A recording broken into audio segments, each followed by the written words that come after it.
coordinating academic advisor for the Certificate in Entrepreneurship and Innovation program. And all of that fits on a little name tag. So that's what my title is. My job is to help students understand the Certificate in Entrepreneurship and Innovation program, help them understand how they can take courses toward that, what they can do if they would like to achieve the certificate, and just what steps they need to take en route. I also work with all the academic advisors across campus, and that's one of the ways people say they hear about our program as well, is they're sitting down talking with their academic advisors. And something will come up and the academic advisor will say, hey, have you thought about pursuing the Certificate in Entrepreneurship and Innovation? So I keep in constant contact with them as well. So as we get started, I thought you'd like to have a little information about the program. I have a feeling that you wouldn't be here if that's not something you were interested in. So let me get to our views here. And I'm going to go ahead and share my screen with you. Krishna, I can do that now, right?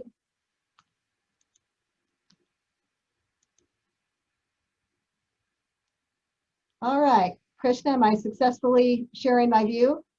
Thumbs up? Okay. You're muted there, so. Oh yeah, it looks great. Yeah. It looks great? Okay, then I'll go ahead forward with the presentation.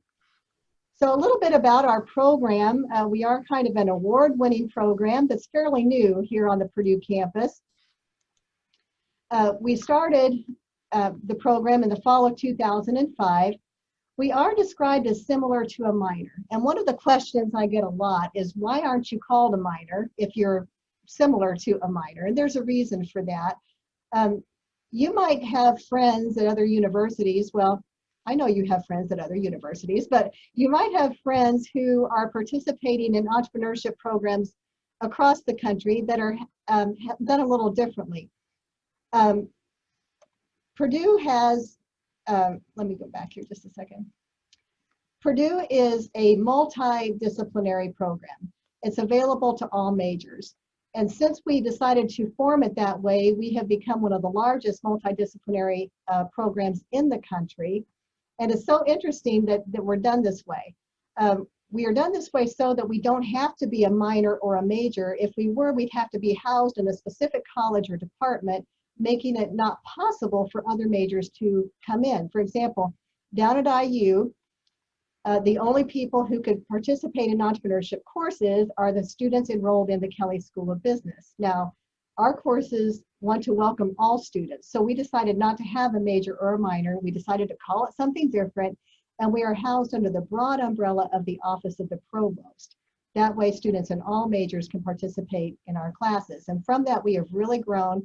At any one time, walking around out there on the campus, there are over 2,000 students who have taken our classes. When we designed the program back in the fall of 2005, we did it with several things in mind. We wanted students who were great in their interdisciplinary areas.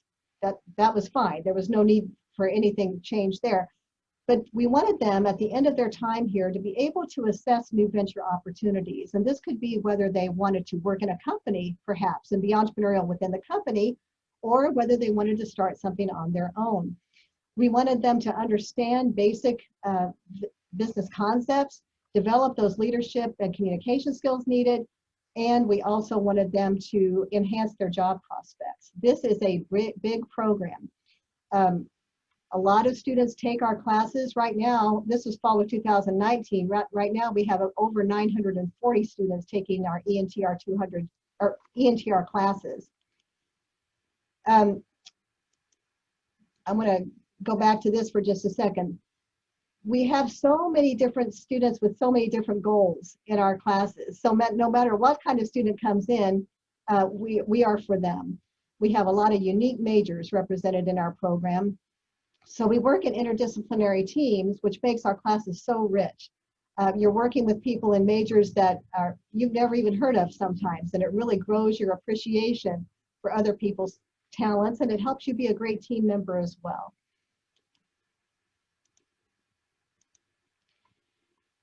For those students who like talking about the entrepreneurship classes, I'm going to dive in more to that in the curricular side, but you need to also know that if you'd like to be around entrepreneurial people, there are other opportunities to do that here at Purdue. Let's say you are a person who already has their own business. I would say, I'm sorry, I've got it on a automatic go forward. I would say that almost a third of the students who come to Purdue say they have their own business of some kind. That's not unique anymore. Used to be, but it's not unique anymore. So let's say that you have a question about that business. If you would like to meet with someone from Purdue's business incubator, that is called the Purdue Foundry. You can go to the Purdue Foundry website and see what kind of services they offer to you. Like, for example, if you have a legal question, or if you have something you'd like to ask about some possible venture capital for the business that you have going on, that is one of the extracurricular resources. We also have students getting together at a place called the Foundry.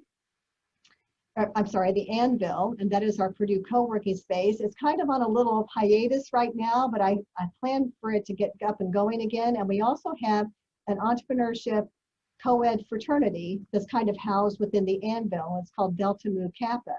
So if you're a student who wants to do some extracurricular things in the entrepreneurship ecosystem, there are things available here for you. But this program is basically talking about the curricular side of the Certificate in Entrepreneurship and Innovation. We offer lots of courses and activities in which you may participate.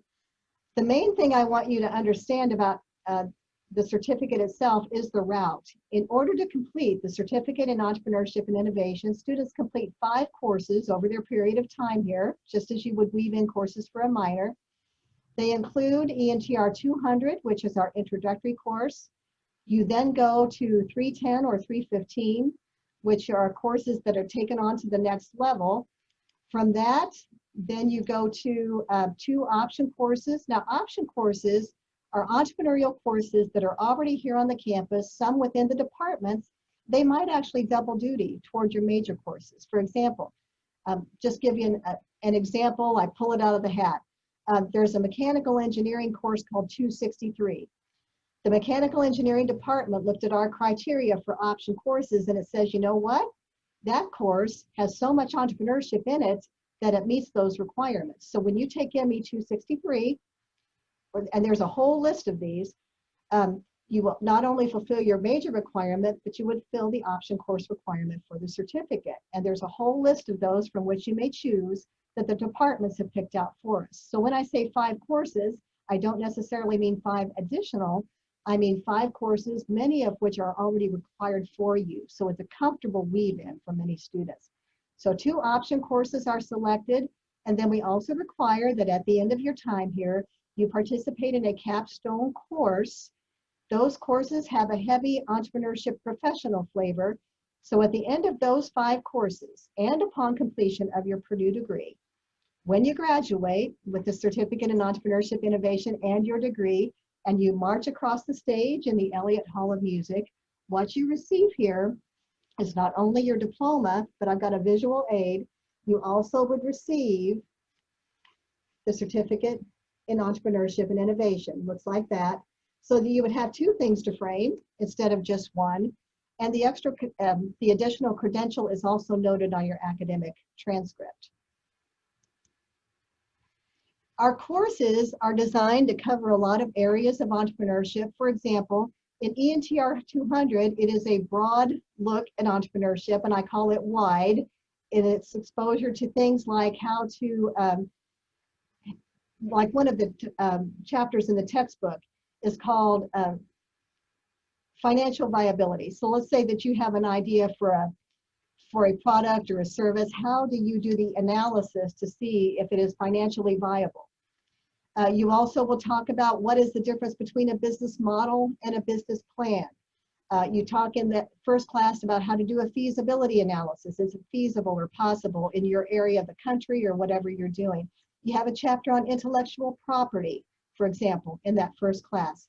So you go through a lot of different things in the first class, and in the second class, ENTR 310, or you may choose ENTR 315 for that second core class, you take deeper dives into different parts of entrepreneurship. For example, You would take a deeper dive into the financial background or financial projections for a startup.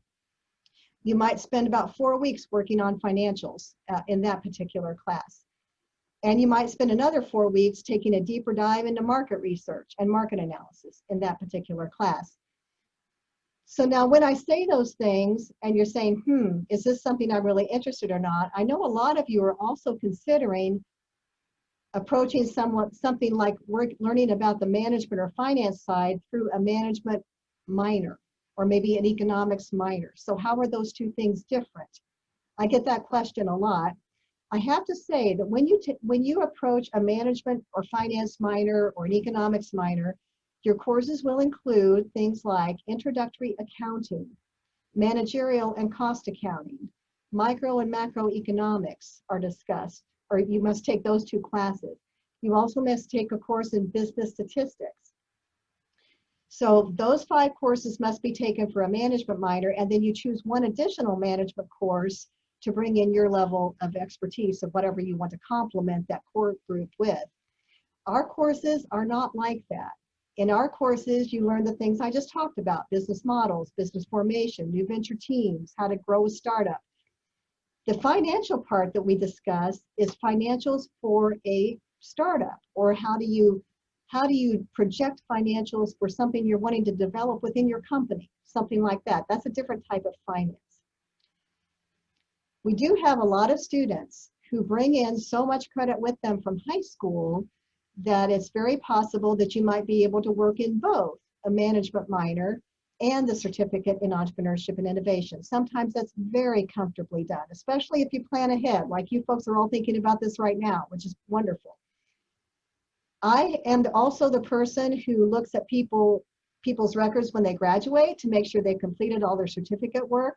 Many times I will see on these people's transcripts not only the certificate in entrepreneurship and innovation, in addition though, a management or econ minor, and you all are so talented and you have so much versatile interest and talents that you have going for you. You might also have a French minor and then maybe do another type of emphasis area. So all kinds of things can be worked in. So don't leave out the possibility of doing both. But I just want you to know, as you're going through and thinking about things, the differences between what we're offering and what a management minor would award you. I keep mentioning that we are also offering the opportunity to take 315 instead of 310. This particular course is called Business Planning for Social Entrepreneurship. A lot of students come to Purdue very interested in giving back. Even if they want a for-profit company, they would maybe like one arm of that to be something that is very giving. We have a lot of Purdue students like that. So we put in our opportunity the look at deeper financials and deep at market research as it reflects in a social entrepreneurship. Example, in ENTR 310, perhaps you would research the financial startup projections for Nike shoes. That might be one of your team research assignments. All of our courses, by the way, are interdisciplinary team-based, even as you go on further. But anyway, so in 310, you might look at Nike shoes, very much a for-profit company, right? In a course like 315, you would look at financial projections for Tom's shoes. This is a company for which by every pair of shoes purchased, a pair of shoes is given to someone in need. So Tom's Shoes has the different financial projection to look at. You have that giving component. In this class, they might look at nonprofits and see how they are sustainable over time. They might look at a company who gives back by planting trees for whatever amount of something sold. This is a very giving class. It gives you that kind of look. So if you look at a spring schedule, or like this coming spring schedule, you folks wouldn't be taking this yet, but what you would see is we offer 6 sections of ENTR 310, and we only are able to offer 1 section of ENTR 315 because we have one instructor and she can only do so much. But we do have enough space in there for any student who would like to take 315 instead of 310. We also offer some of our own capstone courses. These are projected and created for the different types of students that we have in our classes. We have one that is geared more toward people who see entrepreneurship in their distant future, another one who for those who like that startup world, and another one for those who are interested in consulting. So when you get up to your senior year, if you do not have a capstone course built into your plan of study, then you might want to select one of our ENTR capstones. Let me tell you that this is not something you have to memorize. I come into each ENTR 200 and 310 and 315 class to remind you of all of these possibilities and to remind you how everything works. We have created a couple of option courses of our own. This one falls under ENTR 470. We've created a great option course that talks to you about the importance of women in our entrepreneurial world. So that's also an opportunity for students to take if they'd like to do that. I thought you might like to see that we do have a lot of guest speakers that normally come into our classroom, not as many this semester, but some in the past. We also put out a lot of publications and make you aware of things that are going on in the classroom by announcements. This is where we might announce competitions coming up if you want to participate in some of those, and we keep you up on different news parts. We do have a student ambassador program. I don't know if there are any ambassadors on the line tonight. It didn't look like very many would be able to come because they're all doing things like Industrial Roundtable and they have exams and all kinds of things. And then we also have a great group of instructors, and you can look them up on our website to read more about them. All of them are practitioners.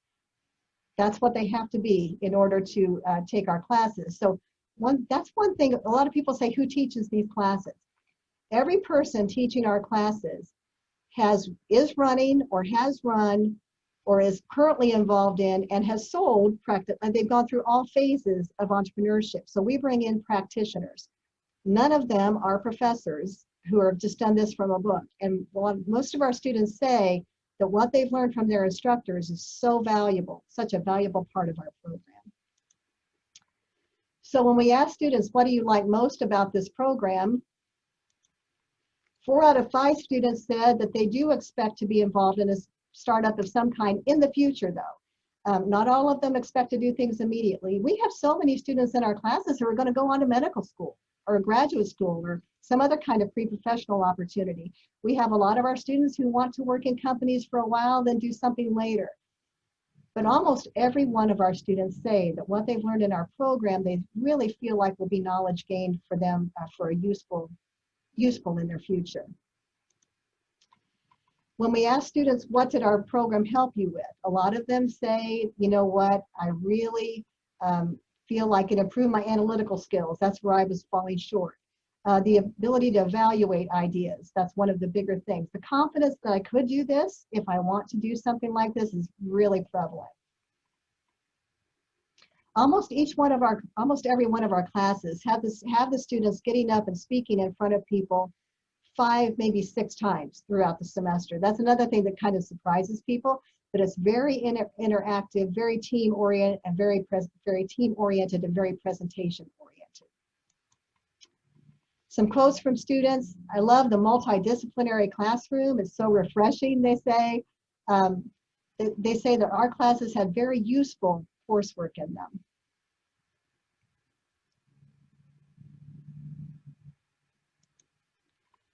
We like to say that what we offer you is the opportunity to turbocharge your Purdue degree. We know you're getting a great Purdue degree. I have to tell you that it was actually alumni who, when they got to our classes, when they graduated from Purdue back in the 2005 age, a lot of them said, you know, Purdue, you did such a great job with the disciplinary things that you taught us. No complaints there. But we really need to understand how to capitalize on opportunities that are coming at us. And it would be great if you'd offer something like this at the undergrad level. A lot of people say, you know, I'm going to get my MBA for that. But our alumni told us that's not soon enough. You need to know things as you're going through your undergrad so that when you graduate, you're equipped to be a better professional And then maybe if you want to get your MBA later, that's fine. But what we offer you is the ability to understand how to evaluate those opportunities that you're going to have right out of the gate. This is our information slide. This is my contact information. I'm Baker R. at Purdue.edu. You can always contact me. I don't have an advisor group of my own or group of advisees of my own, so I'm always happy to hear from you and answer any questions about things. Say, you know, I'm a freshman, I'm interested in this.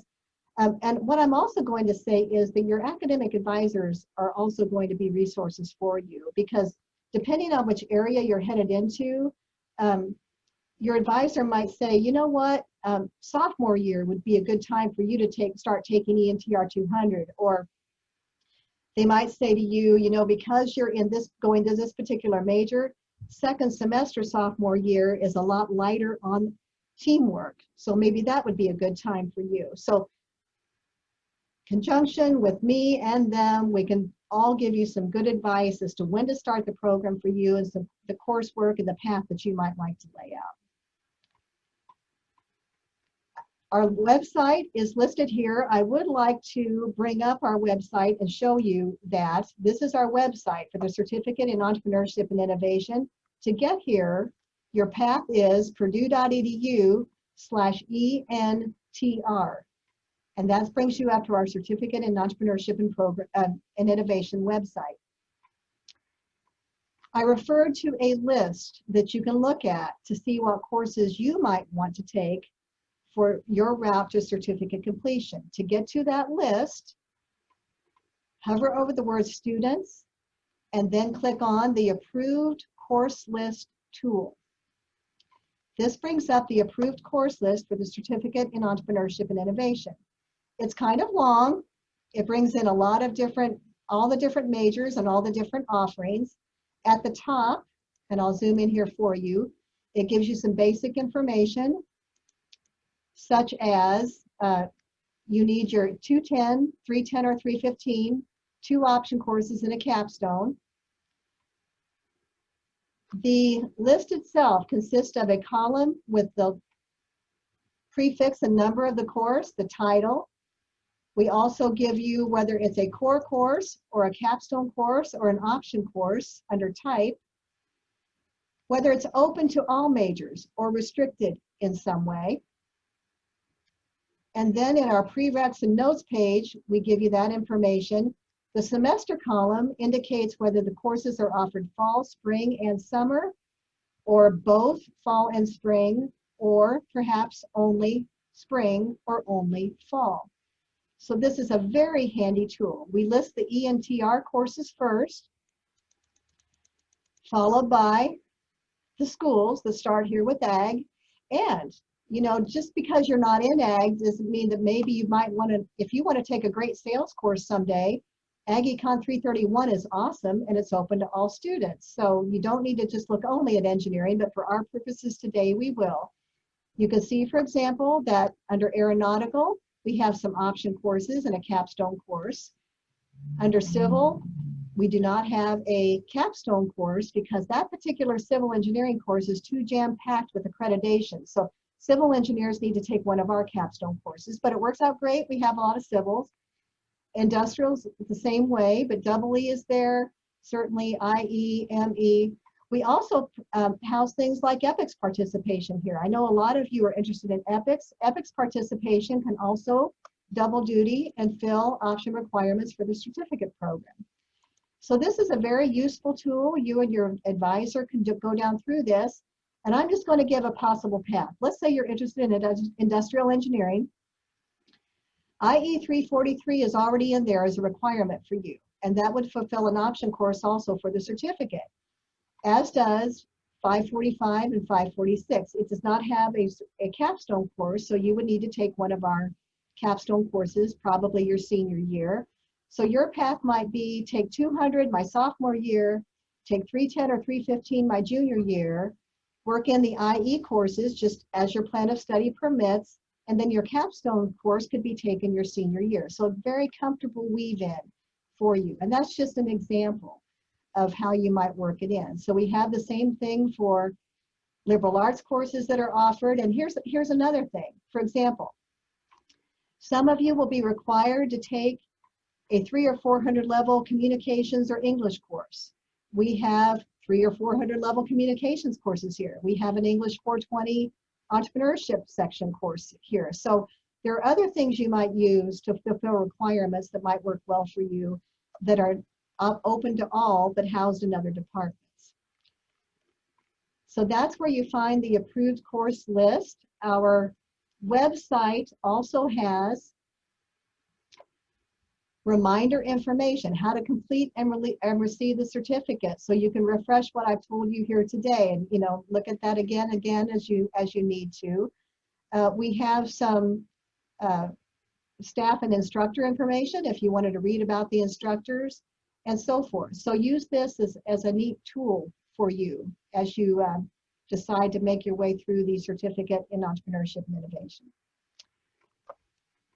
So I'll stop sharing my screen. Well, you know what? I think I might just leave that up right there. And Krishna, if you're still here, that kind of ends my portion. So I welcome questions, or you know, if anybody has any for me. Sure. So thanks, Rita. So students, let's do one thing. If you have, okay, first I'll go through the list on the chat. I think there are 1 or 2 questions. I'll go through that, and after that, meanwhile, if you can just raise your hand here, I'll go to the alphabetical order and I'll ask each and every one of you to speak up, and I'll call your name and you can get started with your question. So meanwhile, I'll read these questions on the chat. So Rita, I think the first question is, I hope Talia, you had your question answered about how many credits are these courses. Do you still have need any clarification on that? Well, I would like to answer that because, yeah, that's a good question. ENTR 200 and 310 and 315 and our capstones are 3 credit hour courses. I want to clarify something though. When I say you need 5 courses to complete the certificate, I did not say how many credit hours you need. It can be 5 courses, but many of the courses that you might see that you might want to take are not 3 credit hours. Matter of fact, we have some 1 credit hour courses that fulfill our requirements. So it's 5 courses that you need, not necessarily 15 hours. We're looking for the 5 courses, but 200, 310, and 315, and our capstones are all 3 credit hour courses. Does that help? Yeah, thank you so much. You're welcome. Thank you for that question, Talia. And let's look at this. So one student has this question. I know this was already discussed, but could you elaborate a little more in the major differences between this certificate and a School of Management minor? Management, economics, or business in parentheses. Absolutely. That's a very good question as well. A School of Management minor includes courses like Management 200. It's a 3 credit course called Introductory Accounting. And in that class, you spend the whole semester learning about financial statements for businesses. A lot of students take this when they feel like they really need to know a lot more about accounting. So you're totally working on financial statements. In our 310 or 315 classes, you look at projections for financials for a startup company or a startup idea. So you would be projecting the financial impact year 1, year 2, and year 3 of your startup or your idea. That's very different than working for the whole semester learning how to fill out financial statements. And the second semester that you would have to take is called Cost or Managerial Accounting. Again, this is looking at more big business type of accounting for companies. So, and then you also need to take broad microeconomics and macroeconomics. So some of you may have had a sampling of that in high school, but here at Purdue, we have Econ 251 and Econ 252, those broad management-oriented economics courses. We don't study anything like that in our classes, so that would be very different information. And a business statistics course would be required for you if you were to do a management minor. Economics minors would also include the accounting and economics and some business statistics. So there are very different types of classes. You come out with different information. Does that help a little bit? Yeah, that clarifies a lot. Thank you again.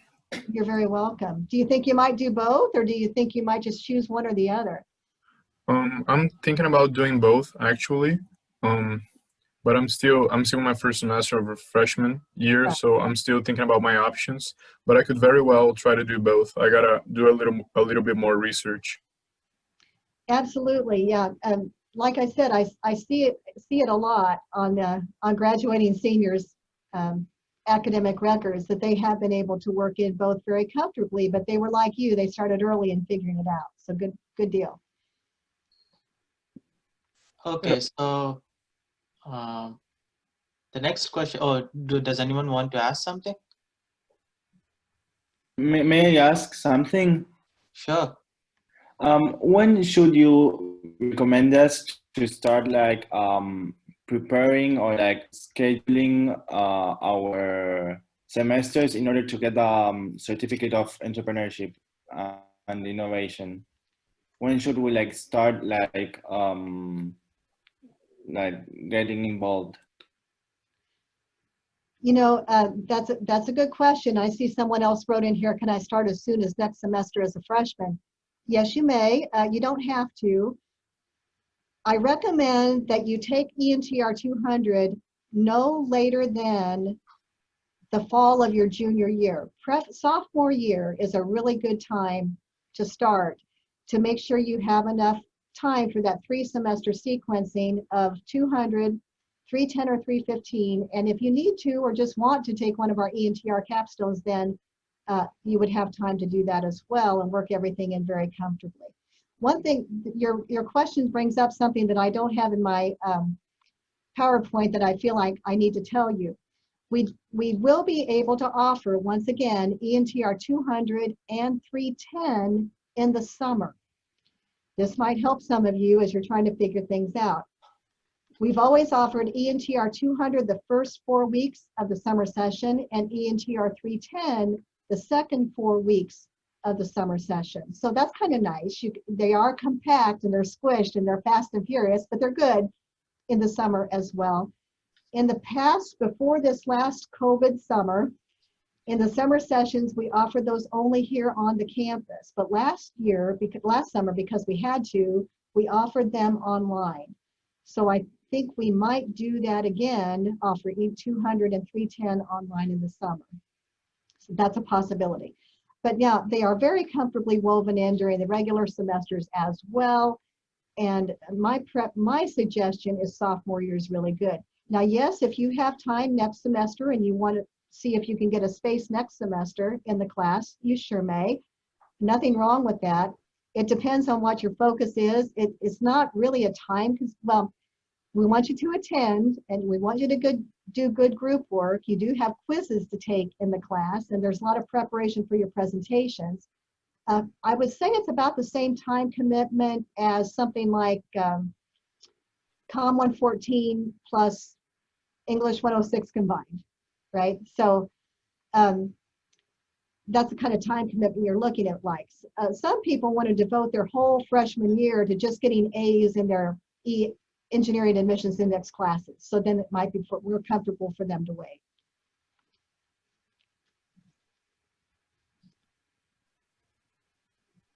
Does that help? Did I lose you?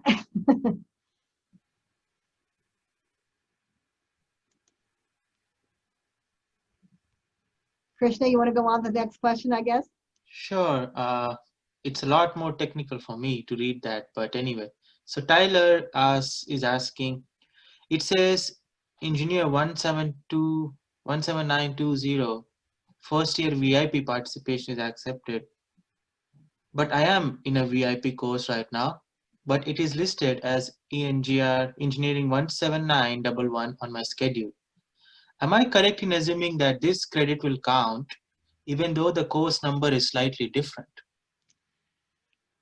Good question, Tyler. I'm going to have to check with the VIPs and let you know about that. Probably, I know as they were recrafting all the engineering VIP, ENGR VIP courses that used to not be that, they gave a lot of new course numbers. So let me check on that for you, and I'm going to write your name down. I see it here, Tyler, and I'll let you know. Because we were given a specific list by Krishna. I don't know if you know Carla Zoltowski or not, but she is the one who gave us this list, and I need to check with her on that. Is that okay, Tyler? Yeah, that sounds great. Okay, thank you. So the next question is by Edmund. Is the first course Entrepreneurship 200, sorry, a prerequisite for Entrepreneurship 3110/315? If possible, I want to take them at the same time. Good question, Edmund, and the answer is ENTR 200 is a firm prerequisite for 310 and 315. We will not let you co-requisite those. It's important that you complete 200 thoroughly before you enter into 310 and 315. That's the way this is set up, so plan to do that. Similarly, if you do end up taking one of our ENTR capstones, ENTR 310 or 315 is a firm prerequisite for those ENTR capstones, and we won't let you take those together either. That's why I encourage taking 200 probably your sophomore year, so that you have time to take 310 and get that done before you have, if you need to take one of our capstones, you have time to do that as well. Good question. And by the way, on the approved course list, I'm going to go over here and look at and show you that again real quick. I'm still sharing the screen, right? Yes. Okay. On the approved course list tool, one of the columns is prerequisites and notes, and it shows that 315 or 310 both have 200 as the prereq. So that's how you can keep track.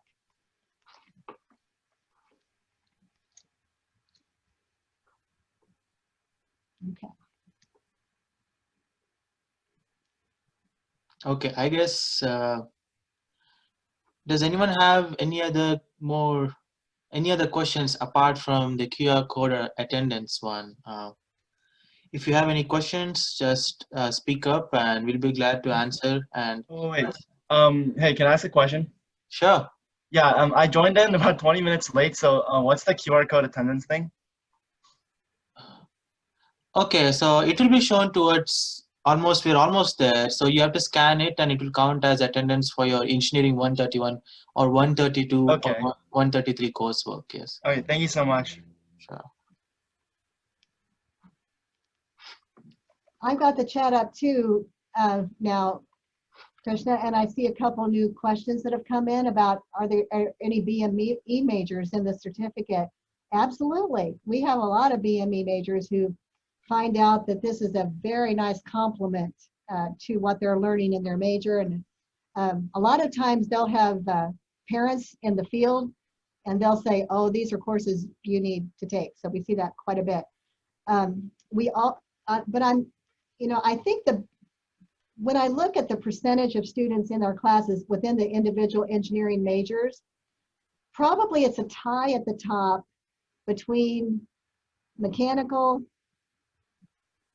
ME, IE, and probably, well, it's pretty close up there, but probably electrical and computer.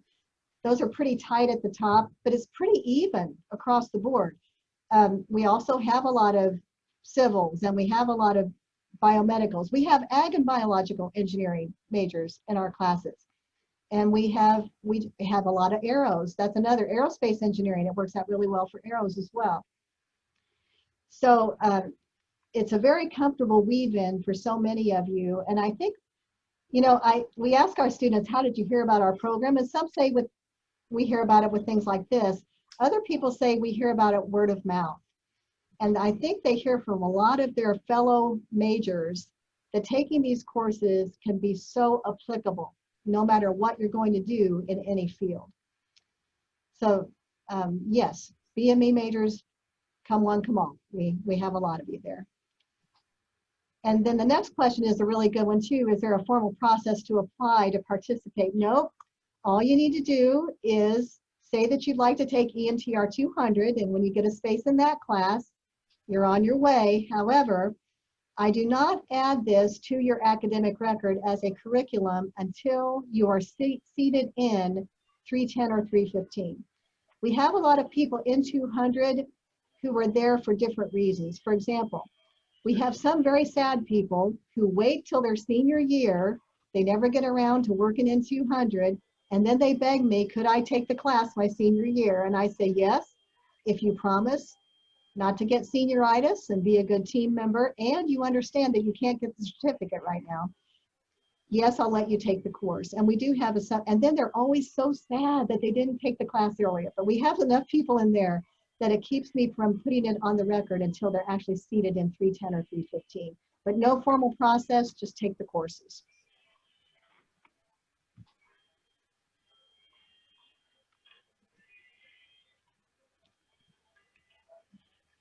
Are there other certificate programs like this one? There are other certificate programs, but I have to say we are unique, and I'm not bragging, I'm just telling the truth. We are one of the more curriculum-oriented certificate programs. There are some on campus that are more, like, for example, there's a certificate in diversity and inclusion, which is a neat certificate that you can get. It's more activity-oriented, though, where you would be participating in different activities.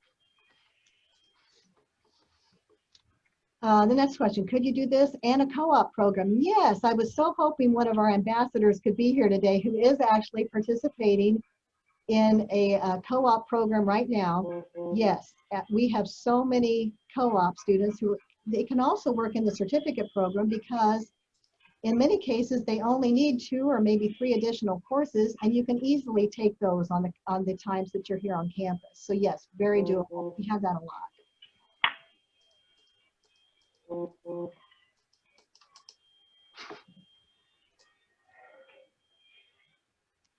So Krishna, are you seeing anything else? I think I don't see any new questions. Does anyone want to speak up? Or... Okay, so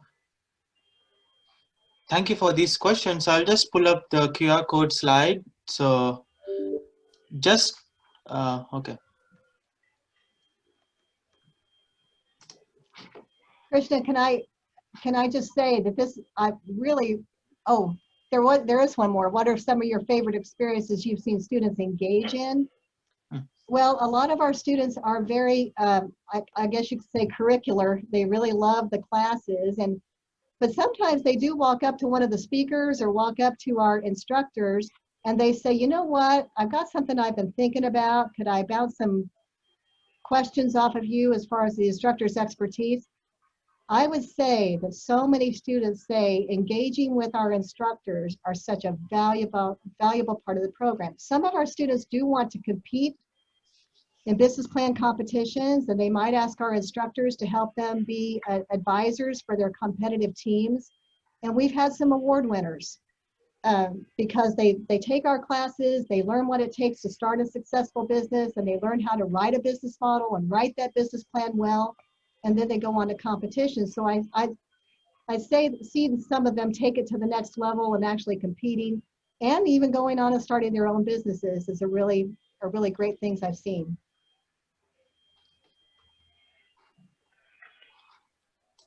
You're welcome.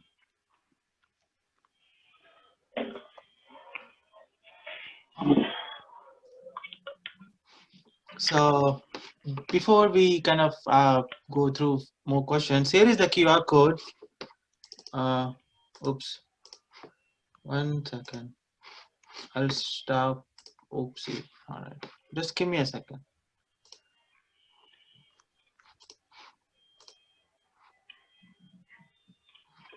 So yeah, scan this QR code for your attendance, and I hope it works on your phone. So just remember that you, for the iPhones, I think the camera will automatically detect the QR code.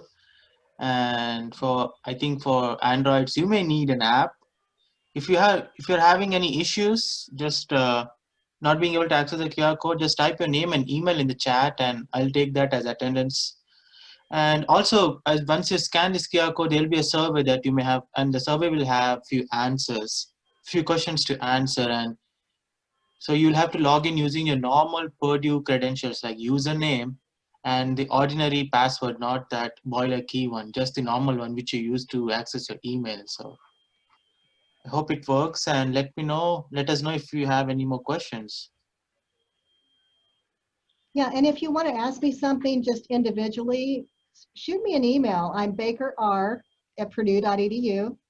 Make sure you put that extra R on the end, or it goes to Tim Baker over in Ag, and he gets really tired of answering my entrepreneurship questions. So Bakerr, and I'd be happy to chat with you or answer any of your questions quietly or privately. And also, you know, tell your friends about this. I mean, I know that there are a lot of people out here interested in that. So share this with your friends. Let them know that I'm always happy to help answer any type of questions about this. Krishna, you too. Any questions you want answered?